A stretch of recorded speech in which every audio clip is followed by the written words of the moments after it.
Hello बच्चों, welcome to Pankaj physics centre. पिछले class में आप लोगों से हम डिस्कस किए थे कि मिनिमम डेविएशन और मैक्सिमम डेविएशन प्रिज्म में क्या होता है। उससे रिलेटेड हम ग्राफ भी ड्रॉ किए थे डेल्टा और आई के बीच, और उन सारे चीजों को हम डिस्कस किए थी। वह ग्राफ क्या होता है, वो ग्राफ आया तो कैसे आया, इन सारी चीजों के बारे में हम डिस्कस कर चुके हैं और उसमें कुछ क्वेश्चन भी आपको अच्छे अच्छे बताए हैं। यदि आप उस वीडियो को नहीं देखे हो बच्चों, तो यूट्यूब पे टाइप करना पंकज फिजिक्स सेंटर, और जो प्लेलिस्ट बना हुआ है 12th क्लास का ऑप्टिक्स का, उसमें आप जाके देखो। प्रिज्म से रिलेटेड 3-4 वीडियो पड़ा हुआ है, आप उन सारे वीडियो को देखिए, आपको एकदम अच्छे से फील आएगा कि आखिरकार प्रिज्म होता क्या है ना। और उससे रिलेटेड हम सारे क्वेश्चंस भी डिस्कस किए हैं। ऐसा नहीं है कि केवल थ्योरी आपको बताया गया है ना। अब क्या है कि अब कुछ ऐसे सिचुएशन के बारे में देखते हैं कि ऐसा प्रिज्म है और प्रिज्म एंगल और क्रिटिकल एंगल में रिलेशन आप क्या करते हैं, रिलेशन देखा जाता है। साथ ही साथ टीआईआर का कॉन्सेप्ट लगाएंगे प्रिज्म में भी ना। तो टीआईआर क्या होता है, टोटल इंटरनल रिफ्लेक्शन। तो इन सारे चीज को बच्चों हम हर चीज के वीडियो का, इसमें जो भी है क्रिटिकल एंगल, टीआईआर, इनसे जो भी रिलेटेड मतलब वीडियो है, इसके डिस्क्रिप्शन में हम लिंक दे देंगे, वहां से आप आसानी से देख सकते हो। और देख के आओ ताकि आपको फील आएगा कि क्या पढ़ रहे हैं ना, ऐसे आपको मजा नहीं आएगा। तो अब देखो बच्चों, यह हमारा कंडीशन है कि कौन से सिचुएशन के लिए, किस कंडीशंस के लिए हमारा जो रे जो है वह क्या है, अंदर नहीं रहेगा, ऑलवेज नहीं। ऑलवेज क्या है कि यह हमारा बाहर निकलेगा कि नहीं, वो सारी कंडीशन है। Condition between prism angle and critical angle, मतलब ए और सी के बीच, सच दैट रे ऑलवेज शो टीआईआर। मतलब टीआईआर करने का मतलब है बाहर नहीं निकलेगा, प्रिज्म से रे बाहर निकलना ही नहीं है, प्रिज्म के अंदर ही रहेगा। तो किस कंडीशन के लिए ना, किस कंडीशन के लिए नहीं निकलेगा, देखो ध्यान से देखिए।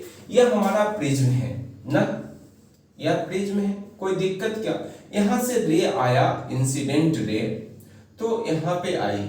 अब हमें बाहर नहीं निकालना है, बाहर नहीं, अंदर ही रखना है। तो यह हमारा ए है प्रिज्म एंगल, यह बच्चों आई है, और यह हमारा R1 है, तो यह हमारा R2 है। कोई परेशानी क्या, ऐसी सिचुएशन है हमारी। अब इसके रिफ्रैक्टिव इंडेक्स n मान लेते हैं, इधर हमारा एयर है और इधर भी एयर है, कोई परेशानी क्या। यदि हमें क्रिटिकल एंगल चाहिए तो यहाँ पे क्रिटिकल एंगल क्या लिखोगे, C, छोटे वाले रिफ्रैक्टिव इंडेक्स अपन बड़े वाले। यह कैसे याद करने का तरीका है बच्चों, क्रिटिकल एंगल जब पढ़ा रहे थे याद करो कि क्रिटिकल एंगल होता है म्यू आर, रेयर मीडियम का refractive index, upon mu D. Due कहने का मतलब है डेंसर मीडियम का रिफ्रैक्टिव इंडेक्स। इसका मतलब है कि जो कम रिफ्रैक्टिव इंडेक्स है उसको ज्यादा वाले से डिवाइड कर दो, क्रिटिकल एंगल मालूम करता है ना। तो क्या लिखोगे, sin c equal to 1/n। मतलब क्या है बच्चों कि यह हमारा क्रिटिकल एंगल है, इतना मतलब c equal to sin inverse 1/n आने वाली है। कोई परेशानी क्या, रहने दीजिए, रहने दीजिए। यदि हमें क्या कह रहा है, मान लो कि यह हमारा P है और एक मतलब क्या है, इधर मान लो A है और इधर P है और एक Q मान लेते हैं। अब कह रहा है P और Q जो सरफेस है उससे हमेशा TIR होना चाहिए, बाहर रे नहीं निकलना चाहिए, नहीं निकलना चाहिए। तो क्या सिचुएशन होगा, क्या सिचुएशन होगा बोल तो बच्चों। For TIR PQ surface, PQ surface के लिए यदि TIR होना है तो R2 जो है, R2 वो ग्रेटर होना चाहिए क्रिटिकल एंगल से, तभी तो TIR होना चाहिए होगा। तो R2 जो है बच्चों वो ग्रेटर होगा C से, देखना ग्रेटर हुआ C से तब TIR होगा, अदरवाइज नहीं होगा। अच्छी ऐसी बात है। तो ऑलवेज कुछ ऐसा कंडीशन जनरेट करो कि कह रहा है कि ऑलवेज TIR होना चाहिए। तो कैसा सिचुएशन जनरेट करोगे, तो फॉर ऑलवेज TIR के लिए क्या लिखोगे, इसका मतलब है कि क्यों ना हम ऐसा, यह R2 जो है वो ग्रेटर है C से, तो क्या सोचो तो ध्यान से क्या करे कि ऐसा हो जाएगा। तो ऐसा कोई ऐसा वैल्यू खोजो R2 का सबसे मिनिमम पॉसिबल वैल्यू, सबसे मिनिमम पॉसिबल वैल्यू जो C से ग्रेटर हो, उसके बाद जो भी एंगल आएगा वो तो C से ज्यादा ही ना होगा। तो बच्चों हमारा ध्यान किस पे रहना चाहिए कि R2 का कौन सबसे छोटा वैल्यू होगा, मिनिमम पॉसिबल वैल्यू जो ग्रेटर हो C से। यदि इस बात को आप खोज लिए तो जो रिमेनिंग बचा वो तो ऑलरेडी वो C से ज्यादा ही होने वाला है। तो क्या लिखिएगा, R2 जो है बच्चों, R2 वह क्या होगा, मिनिमम पॉसिबल वैल्यू इसकी सबसे कम ग्रेटर हो जाए C से, तो R2 का मिनिमम वैल्यू जो हो, मिनिमम वो ग्रेटर हो C से। मिनिमम पॉसिबल वैल्यू की बात कर रहे हैं। तो यदि ऐसा है तो A इक्वल टू क्या है, R1 प्लस R2, अरे होता है ना। तो R2 इक्वल टू क्या लिख सकते हो, A माइनस R1। यदि इसकी मिनिमम पॉसिबल वैल्यू हमें मिनिमम करना है R2 का, तो R1 को क्या होना पड़ेगा, इसकी मजबूरी है कि इसको मैक्सिमम होना पड़ेगा। ये R1 की क्या है, मजबूरी है बच्चों, R1 की मजबूरी है कि मैक्सिमम हो। तो R1 यदि मैक्सिमम होगा, यदि R1 मैक्सिमम है, इसका मतलब क्या है कि I भी मैक्सिमम होगा। जैसे जैसे I बढ़ता है वैसे वैसे R भी बढ़ता है। तो R मैक्सिमम है R1, तो I भी मैक्सिमम होगा, तो अच्छी बात है। तो I भी क्या होगा, मैक्सिमम होगा। तो I मैक्सिमम होगा, I हमारा क्या होगा, मैक्सिमम होगा। अब I कितना होगा मैक्सिमम, सोच के बोलो तो। I मैक्सिमम होने के लिए वो 90 डिग्री हो जाएगा, मतलब I जो होगा बच्चों, I मैक्स वो 90 डिग्री के बराबर हो जाएगा। देखना ध्यान से क्या क्या बोले, यहां फिर से सुनो, अभी बड़ा अच्छा लॉजिक है। R2 को मैक्स मिनिमम होना पड़ेगा, मिनिमम पॉसिबल वैल्यू ग्रेटर हो जाए C से, तो R2 का कोई भी अगला वैल्यू आएगा वो क्यों ना वो 100% ग्रेटर है C से हो जाएगा। तो हम उस सर्च में निकले कि R2 का कौन सा मिनिमम पॉसिबल वैल्यू वो ग्रेटर होगा C से। तो देख सोचो, A equal to R1 plus R2, R2 equal to this. तो R2 को मिनिमम होने के लिए R1 को मिनिमम होने के लिए R1 को मैक्सिमम होना पड़ेगा। R1 यदि मैक्सिमम हुआ तो I भी मैक्सिमम हुआ, और I कहां मैक्सिमम होगा, 90 डिग्री तक होगा, 90 डिग्री पे मैक्सिमम मिलेगा वो। I यदि 90 डिग्री पे मैक्सिमम मिल गया बच्चों, तो यहां पे क्या होगा, ग्रेजिंग इंसिडेंट होगा, ग्रेजिंग इंसिडेंस ना, ग्रेजिंग इंसिडेंस होगा। तो यदि R मतलब R1 मैक्सिमम के लिए क्या करोगे, R1 मैक्सिमम होगा, इसका मतलब क्या है, क्रिटिकल एंगल के बराबर हो जाएगा। यदि बच्चों R1 यदि यह I मैक्सिमम हुआ, मान लो यह हमारा 90 डिग्री हो गया, तो क्रिटिकल एंगल का कंडीशन बनेगा, तो R1 जो है वो C के बराबर हो जाएगा ना, क्रिटिकल एंगल। चलो इतना हो गया। अब देखना यहाँ पे, इसको मिटा दूं क्या, मिटाते हैं बच्चों, यह फिगर को स्क्रीनशॉट ले लो, इतना फिगर मिटा रहे हैं ना। देखना यहाँ पे, वहां से दौड़ते हुए यहाँ पे आओ। यदि यदि ऐसी सिचुएशन हुआ तो R1 मैक्सिमम होगा और क्रिटिकल एंगल के बराबर हो जाएगी वो बात। अब ऐसा है, कैसा है, देखो तो R2 जो है बच्चों, वो R2 वो किसके बराबर है, R2 को मिनिमम होने के लिए अब क्या करोगे, सोच के बोलो तो। ऐसी सिचुएशन है, यहाँ पे C लिख सकते हैं, तो R2 जो मिनिमम होगा वह A माइनस C के बराबर हो जाएगा, होगा कि नहीं। यदि ऐसी सिचुएशन है तो यहाँ पे देखिए, यहाँ पे लिख सकते हो, R2 की जगह A बात लिखोगे, A माइनस C ग्रेटर हो C से, मतलब A जो है वो ग्रेटर है 2C से। बच्चों यही हमारा सिचुएशन है। ऑलवेज TIR होने के लिए A जो है प्रिज्म एंगल वो हमेशा ग्रेटर होना चाहिए 2C से।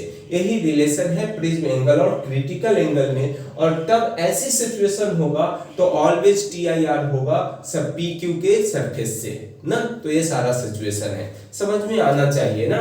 चलो स्क्रीनशॉट ले लीजिए। दूसरी कंडीशन देखते हैं कि किस कंडीशन के लिए, condition between prism angle and critical angle such that रे ऑलवेज passes through ना, always passes through PQ, मतलब PQ से हर समय पास करना चाहिए, ऐसी सिचुएशन है। अब इस बार ध्यान से देखना, सेम बात ऐसे ही है जो सरफेस फर्स्ट के लिए जो आप पढ़े हो, इसी सिचुएशन को आप लगाइए, कोई बड़ी बात है नहीं यहाँ पे। ध्यान से देखो, अब फिर से ध्यान से सुनो बच्चों। अब क्या है, हमेशा पास करना चाहिए, दिस दिस दिस, यह हमारा R1 है, यह हमारा R2 है, यह हमारा क्या है, I है ना, ऐसी सिचुएशन है। अब कह रहा है कि हमेशा पास करना चाहिए, बाहर निकलना चाहिए, बाहर निकलना चाहिए। इसका मतलब क्या है, इसका मतलब है कि R2 जो है वो कम होगा क्रिटिकल एंगल से, तो बाहर निकलेगा, ऐसी बात है। तो R2 यदि बच्चों लेसर हो क्रिटिकल एंगल से, तो जो हमारा मकसद है वो 100% पूरा होगा ना। तो हमारा क्या है, मकसद क्या है कि बाहर निकालना है रे को, तो R2 लेसर होगा C से क्रिटिकल एंगल से, तो बाहर है, तो अच्छी बात है।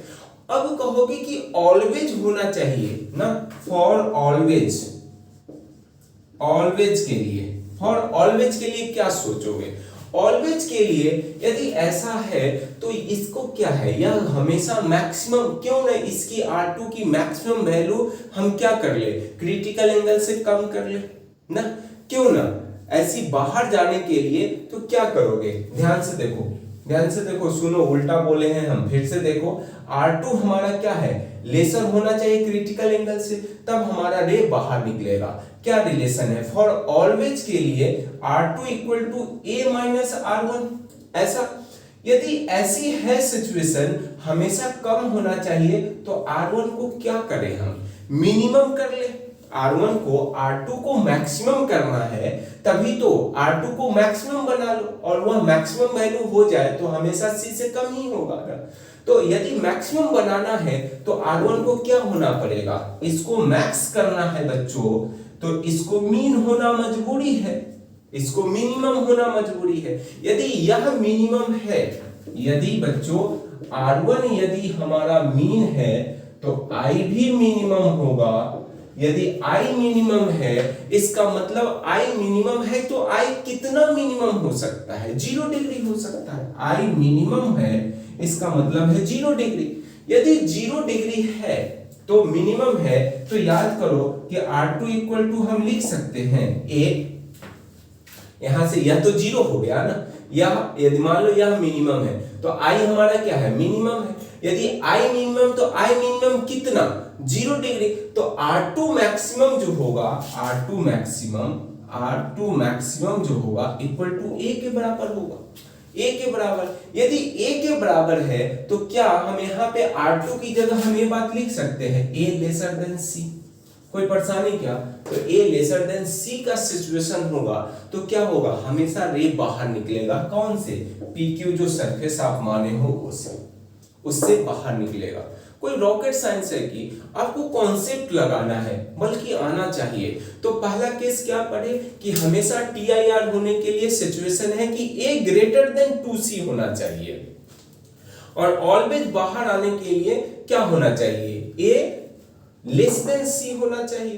तो ये हमारा सिचुएशन है बच्चों। अब आपके माइंड में आता होगा कि क्या यदि ऐसा आप बोल रहे हैं, एक और केस है, स्क्रीनशॉट लीजिए, उसके बाद उसको भी हम डिस्कस कर ही लेते हैं अभी, क्या दिक्कत है। देखना बच्चों, देखना, ध्यान से देखो। यदि ऐसा सिचुएशन है, कैसा सिचुएशन है, A जो है A वो ग्रेटर हो C से और लेसर हो 2C से ना, ऐसी सिचुएशन है। A प्रिज्म एंगल जो है वो ग्रेटर है C से और लेसर है 2C से, ऐसी सिचुएशन है। तो इस सिचुएशन में क्या क्या होने वाला है कहानी, वो देखो, बड़ा ही मजेदार केस बनेगा यहाँ पे।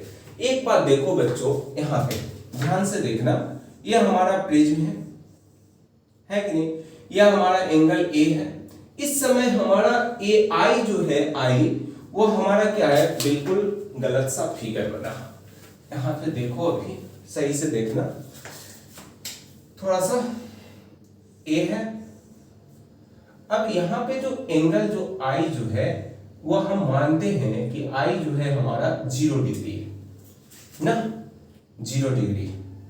यहाँ पे यदि 0 है और ये हमारा ए है, ध्यान से देखिए, तो यदि आई हमारा 0 है तो आर को भी 0 होना मजबूरी है ना। क्या आई जैसे जैसे बढ़ता है वैसे वैसे आर भी बढ़ता है। यदि आई 0 है तो आर भी 0 है। यदि आर 0 है बच्चों तो यह एंगल कितना होने वाला है, बोल तो A equal to R1 plus R2 होता है। तो R2 इक्वल टू हम लिख सकते हैं, यह तो हमारा 0 हो गया, तो 0 हो गया तो मतलब क्या है, A के बराबर होना चाहिए, यही ना है। तो A हमारा A के बराबर होना चाहिए ना। यदि A हमारा R2 यदि A के बराबर है, R2 हमारा A के बराबर है, तो ध्यान दो कि हमारा कंडीशन जो है A जो है A वो किसके, मतलब A ग्रेटर देन C है ना। A ग्रेटर देन हमारा C है, तो क्या सिचुएशन होगा, बाहर निकलेगा कि अंदर ही रह जाएगा, बताओ, सोचो तो थोड़ा सा। R2 जो है यहाँ वह यह इक्वल हो गया A से, तो A जो है वो बराबर बड़ा है क्रिटिकल एंगल से C से। तो यदि यह हमारा C से बड़ा है तो क्या यह रे बाहर निकलेगा इस सिचुएशन में, नहीं निकलेगा। और क्या होगा, TIR होगा, इसी के अंदर रह जाएगा ना, TIR होगा। तो बच्चों ये सिचुएशन है। दूसरा सिचुएशन है कि क्या रे बाहर भी निकलेगा की, तो देखो अब ध्यान से देखिए, मान लो कि ऐसी सिचुएशन है, मान लो कि ऐसी सिचुएशन है कि आई जो है अब हम धीरे धीरे बढ़ा रहे हैं, मतलब आई जो है वह इंक्रीज कर रहा है, तो आर को भी इंक्रीज करना पड़ेगा, R1 को, और R1 को इंक्रीज करेंगे तो R2 हमारा क्या होगा, डिक्रीज होगा ना। R2 हमारा क्या होगा, डिक्रीज होगा। तो कैसे होगा, ध्यान से देखिए, यदि मान लो कि यह हमारा रे है, ऐसे आया, और यह हमारा आई है, आई डैश मान लेते हैं ना, आई डैश मान लो या क्या मान लो, आई नॉट मान लो, अपनी मर्जी है, कुछ भी मान लो, आई डैश या आई नॉट मान लेते हैं। यदि ऐसी सिचुएशन है तो यहां से रे आया इस तरह से आई, अब क्या है, यह बाहर निकलेगा और बाहर निकलना है, बाहर इसको निकलना है। तो एक बात बता कि यह हमारा प्रिज्म एंगल है, यह हमारा प्रिज्म एंगल, यदि I बढ़ रहा है तो R1 भी बढ़ रहा है, R2 घटेगा, मतलब यह एंगल तो हमारा घटने वाला है। मान लो कि यह R1 है तो यह कितना होने वाला है, R1 R2 कितना होगा, बोलो तो A माइनस R1, ऐसा ही ना होगा। यदि R2 equal to A minus R1 है, R1 क्या हो रहा है, बढ़ रहा है ना, और यह कितना है, मतलब हमें R2 कितना, A माइनस R1 बढ़ रहा है। एक बात बता, यदि हमें बाहर निकालना है, रे को बाहर निकालना है, तो इसकी जो वैल्यू है, इसकी जो वैल्यू है वो क्रिटिकल एंगल से कम होना चाहिए कि ज्यादा, सोच के बोलो। तो यह ऐसा हो कि घटते घटते क्या हो जाए, C हो जाए, मतलब यह C के बराबर हो जाए ना, C के बराबर हो जाए तो हमारा काम बन जाएगा ना। तो मतलब है बच्चों कि A माइनस R1 जो है वो किसके बराबर हो जाए, C के बराबर हो जाए तो वो बाहर निकल जाएगा, रे ऐसे निकलेगा, देखना रेड पेन से जो ड्रॉ कर रहे हैं वो इस तरह से बाहर निकल जाएगा ना, इस तरह से बाहर निकलेगा। यदि R माइनस R1 जो है वो लेसर है C, मतलब इक्वल हो जाए C से, तो बाहर निकलेगा, मतलब इक्वल हो जाए तो बाहर निकल जाएगा। यदि बाहर निकल गया तो मतलब है बच्चों कि R1 इक्वल टू हम लिख सकते हैं, क्या लिख सकते हैं, A माइनस C, कोई परेशानी क्या। R1 जो है ये वाला वो किसके बराबर है, A माइनस C के बराबर है। चलो अच्छी बात है, स्नेल्स लॉ लगा दो सरफेस 1 के लिए और सिचुएशन लिख लेते हैं। तो चलो यहाँ के स्क्रीनशॉट ले लो बच्चों, लेने के बाद अब फिर से यहाँ पे देखो, देखो ध्यान से देखिए, स्नेल्स लॉ लगा रहे हैं सरफेस के लिए, तो आई नॉट ऐसे लिखना, एयर है दोनों साइड, तो साइन आई नॉट ना, sine i not equal to क्या लिखोगे बच्चों, n, इसकी रिफ्रैक्टिव इंडेक्स n मान लेते हैं n, और क्या लिखोगे, साइन a माइनस सी ना, ऐसा। अब क्या लिखोगे, I not equal to sine inverse n sine a minus see this, ऐसे ना, ऐसे लिख सकते हैं। चलो इतना बात तो हो गई। अब देखो सिचुएशन है बच्चों, i जो है i वो ग्रेटर हो या इक्वल हो जीरो से, i ग्रेटर हो या इक्वल हो जीरो से, और लेसर हो किससे, लेसर हो बच्चों आई नॉट से, इस आई नॉट से। और जो सिचुएशन आपको पहले फिगर में बताया गया था, ओ नहीं देखो यहाँ पे, इसको भी बना लो फटाक से ना, यही ना बताए थे बच्चों, ये आई हमारा जीरो है तो यहाँ क्या होगा, a होगा, और यहाँ a है तो TIR होता था। तो ये सारा सिचुएशन है। I जो है I वह क्या है, ग्रेटर इक्वल हो जाए 0 डिग्री से, मतलब 0 से, और I नॉट से कम हो, तो हमारा रे जो है अंदर हो रही रहेगा, अंदर ही रहेगा, मतलब रे इनसाइड द क्या, रे जो रहेगी, रे always inside, that is TIR, मतलब TIR होगी ना, TIR होगा। उसके बाद एक बात बता, दूसरी सिचुएशन में क्या है, यदि I जो है I वो ग्रेटर इक्वल आई नॉट हो जाए और लेसर हो π/2 से, मतलब क्या है, 90 से कम होना चाहिए और ग्रेटर हो जाए किससे, आई नॉट से, तो हमारा रे जो है वो ऑलवेज बाहर जाएगा, मतलब रे ऑलवेज ना, always comes outside the prism, मतलब प्रिज्म से बाहर आएगी। कोई रॉकेट साइंस है कि, तो बच्चों इस तरह से आपको ध्यान रखना है कि यदि एंगल A ग्रेटर C हो और लेस देन 2C हो, तो रे अंदर भी रह सकता है और बाहर भी रह सकता है। अंदर तब रहेगा जब I जो है वो ग्रेटर इक्वल 0 डिग्री 0 हो, और क्या हो, डिग्री की बात कर रहे हैं, डिग्री ही है ना, और उसके बाद क्या है, और लेसर क्या हो, आई नॉट के बराबर हो जाए, लेसर हो आई नॉट से, तो रे अंदर रहेगा। यदि आई जो है, कौन आई, जो वो वाला आई, वह ग्रेटर हो जाए या इक्वल हो जाए आई नॉट से, तो या लेसर हो π/2 से, तो रे हमेशा कहाँ आएगा, बाहर आएगा। तो ये सारा कहानी है। तो बच्चों इससे हम आपको, चलो इतना बताने के बाद अब आपसे हम फिर अगले क्लास में हम डिस्कस करने वाले हैं कि प्रिज्म ही है, अभी प्रिज्म हुआ है नहीं खत्म, हड़बड़ाना नहीं है। ऐसा नहीं है कि बोर्ड लेवल का हम पढ़ रहे हैं और बिल्कुल आपको ऊपर ऊपर बता दिया जाए और छोड़ दिया जाए, ऐसा कुछ नहीं बच्चों, एकदम बिल्कुल बेसिक से आपको हाई लेवल तक समझाना है। तो आप क्या करना, इससे रिलेटेड आपको जो भी क्वेश्चन जो पिछले क्लास में बताए हैं, उससे पिछले क्लास में बताए हैं, तो आप सारे वीडियो को देखोगे तो आपको 100% क्वेश्चन बनाने की फील आएगी और क्वेश्चन बनेगा, ऐसा नहीं है कि नहीं बनेगा। अब बच्चों और बनाना, बुक लेके बनाना, और अभी और क्वेश्चन हम भी डिस्कस करेंगे, ऐसा नहीं है कि हो गया।